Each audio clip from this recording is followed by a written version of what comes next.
কল্পতরু মেলা শুরুর আগে থেকেই এই মেলাকে ঘিরে শুরু হয়েছে বিতর্ক। দিন কয়েক আগে এই মেলাকে কেন্দ্র করে শাসক দলের দুই গোষ্ঠীর মধ্যে অশান্তিও বাঁধে। তারই মাঝে আজ মঙ্গলবার সকালে খুঁটি পুজোর মধ্যে দিয়ে শুরু হয় মেলার প্রস্তুতি পর্ব। আর এই দিনে রাতের বেলায় এই মেলার একটি অনুসন্ধান কার্যালয়ে লেগে যায় আগুন। এলাকার এক বাসিন্দা জানাচ্ছেন, তিনি দুর্গাপুর উৎসব থেকে বাড়ি ফিরছিলেন। কল্পতরু মেলা ময়দানের কাছে এসে দেখেন ওই অস্থায়ী ক্যাম্পটিতে আগুন লেগেছে। এদিন ঘটনাস্থলে ততক্ষণে কোকোবেন থানার পুলিশও ঘটনাস্থলে পৌঁছে যায়। প্রশান্তবাবু ও পুলিশের সহযোগিতায় আগুন নেভানো হয়। ক্যাম্পটির কিছুটা পুড়ে যায়। অনুসন্ধান কার্যালয়ে দুটি চেয়ারও পুড়ে গিয়েছে। আগুন লাগার সঠিক কারণ জানা না গেলেও পুলিশের পক্ষ থেকে জানানো হয় কেউ ইচ্ছাকৃতভাবে আগুন লাগিয়ে দিয়েছে। এখন প্রশ্ন উঠেছে, এই আগুন লাগার পিছনে কি সেই দিনের গোষ্ঠীদ্বন্দ্বের কোনো ভূমিকা রয়েছে? গ্রামাঞ্চল শিল্পাঞ্চলের খবর, ব্যুরো রিপোর্ট।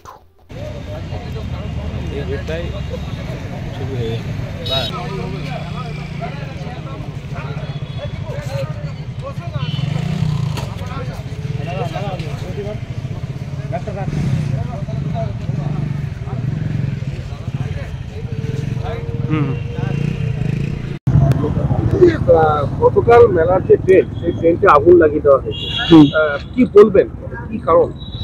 কারণ আমরা তো প্রথম কথা এই জিনিসটা আমরা বুঝতে পারছি না কি করে হলো। আমরা সোশ্যাল মিডিয়ার মাধ্যমে আমরা জানতে পারলাম এই ঘটনাটা। এবার আমরা একটা অভিযোগ করেছিলাম মেলার বলতে আমাদের ফাঁসাবাদ চলতি এই চক্রান্ত করা হচ্ছে। আমরা যদি ভুল করে থাকি, এখানে সিসিটিভি বা অন্য ক্যামেরা লাগানো আছে, ওই ক্যামেরার হিসাবে ফুটেজ হিসাবে দেখবে কারা আগুন লাগিয়েছে।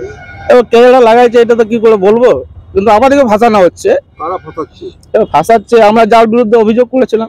মেলা কমিটি, মেলা কমিটি সক্রিয় তৃণমূল কর্মী। হ্যাঁ, একদম। যাদের বিরুদ্ধে অভিযোগ তারা ওইটা আমরা বিশেষ অতটা আমরা জানি না। আমরা নিজের ওয়ার্ড নিয়ে চলছি, আমরা লোকাল ছেলে ক্লাব হিসাবে চলছি, আমরা এটা নিয়ে পড়ি। দুর্নীতি থেকে চাপা দেওয়ার চলতে এই ঘটনাগুলো ঘটাচ্ছে। বলছি এই মেলার সঙ্গে তো জড়িয়ে আছে ধরুন চেয়ারপারসন, প্রশাসনিক মন্ডলী। না, ওরা বড় আমরা কোনো কমেন্ট করবো না। সদস্যরাও আছে। না ওইটার মধ্যে আমরা কিছু বলতে পারবো না। কার বিরুদ্ধে অভিযোগ? আমরা লোকাল, এখানে যে লোকাল লিডারশিপ যারা দিচ্ছে তাদের বিরুদ্ধে অভিযোগ। তারাও তৃণমূল করে। এবার কি করে বলবো এটা? আমরা তো আজ অব্দি তৃণমূল করতে পতাকাও ধরতে দেখিনি। আছে এমন দুর্নীতি বহুত আছে। আমরা তো 2011 দিয়ে করছি, ওর আগে দিয়ে। আগুন লাগানোর ঘটনাটা আপনারা কি মনে করছেন? আগুন লাগানোর যে ঘটনাটা, এটা চক্রান্ত পুরো। আমরা একটা অভিযোগ করেছিলাম, ওইটা পাল্টায় নিজের দোষটাকে ঢাকা দেবার চলতে এই আগুনটা লাগানো হলো। কি অভিযোগ করেছিলেন আপনারা? আমরা বলেছিলাম লোকাল আমাদের যে ওয়ার্ডগুলো আছে 31, 39, 40 আমাদের কমিটির মধ্যে লিখছে না কেন?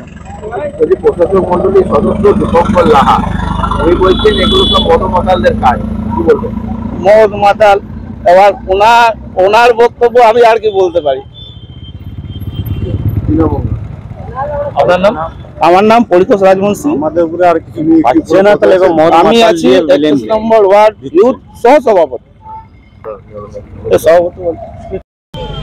এই ধরনের ঘটনা ঘটবে, এটা দুর্গাপুরের মতো জায়গায় একটা কল্পতরু উৎসব, ঐতিহ্যশালী উৎসব, এরকম ধরনের ঘটনা ঘটাটা কাম্য নয়, কিন্তু ঘটেছে। এটা দুঃখজনক ঘটনা। কারা ঘটিয়েছে না ঘটিয়েছে আমরা বুঝতে পারছি, কিন্তু রাতের অন্ধকারে কারা করে গেছে এটা তো ধরুন যতক্ষণ না চোখে দেখা যায়, সন্দেহের উপর মিডিয়ার কাছে বলা যায় না। আমরা প্রশাসনকে চাপ দেব যাতে এই সমস্ত অসামাজিক তত্ত্ব যারা আছে, যারা দিনের আলোয় যাদেরকে দেখা যায় না, রাতের অন্ধকারে এই ধরনের ঘটনা ঘটিয়েছে, আমরা প্রশাসনের কাছে দাবি রাখবো তাদের দৃষ্টান্তমূলক যাতে শাস্তি হয়।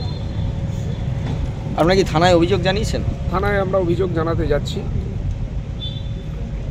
এবং আমরা এটাও জানাবো যে ওরা জায়গাটাকে আবার রাতারাতি, আমি এখানকার স্থানীয় ছেলেদের মাধ্যম দিয়ে যেটুকু খবর পেলাম যে রাতারাতি আবার হয়তো শুনলাম যে সঠিক কিনা জানি না, প্রশাসন থেকে এসে আবার এই মানে প্যান্ডেলটার পেছনটা ঠিক করে দিয়ে গেছে।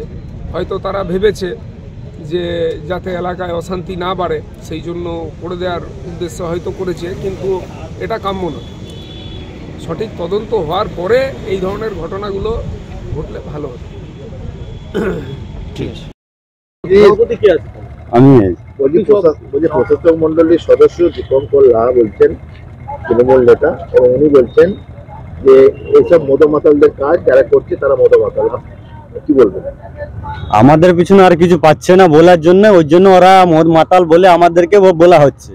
আমরা তো লোকাল হিসাবে আমাদের এটাকে মেলাটা আমরা অন্যদেরকে যে দাবি করেছিলাম আমাদের 3টা ওয়ার্ডটা নিয়ে আমাদের কমিটিটার মধ্যে আমাদেরকে করাও সুস্থভাবে, আমরা 3জনে আমরা ওয়ার্ডটা মিলে মেলাটা করব। মেলার উদ্ঘাটন যে ওরা করেছে সেটা আমাদের তো লোকাল কোনো ছেলে নাই, আমাদের কোনো ডাকা হয় না, কোনো কিছু বলা হয় না।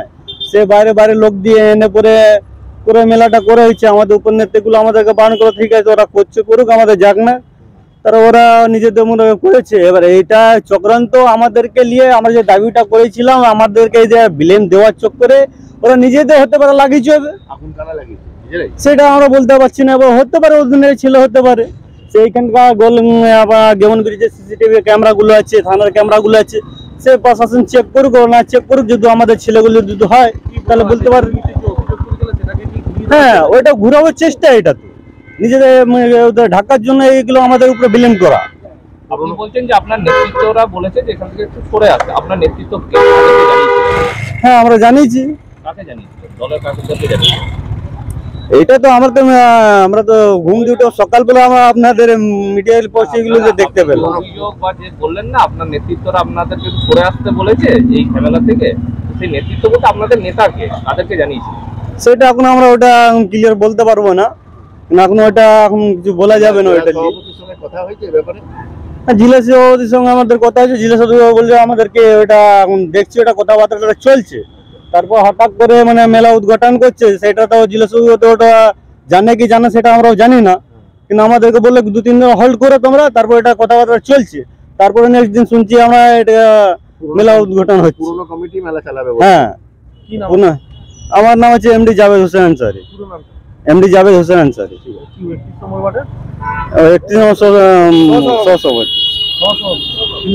হ্যাঁ, তোমার কত নম্বর ওয়ার্ড?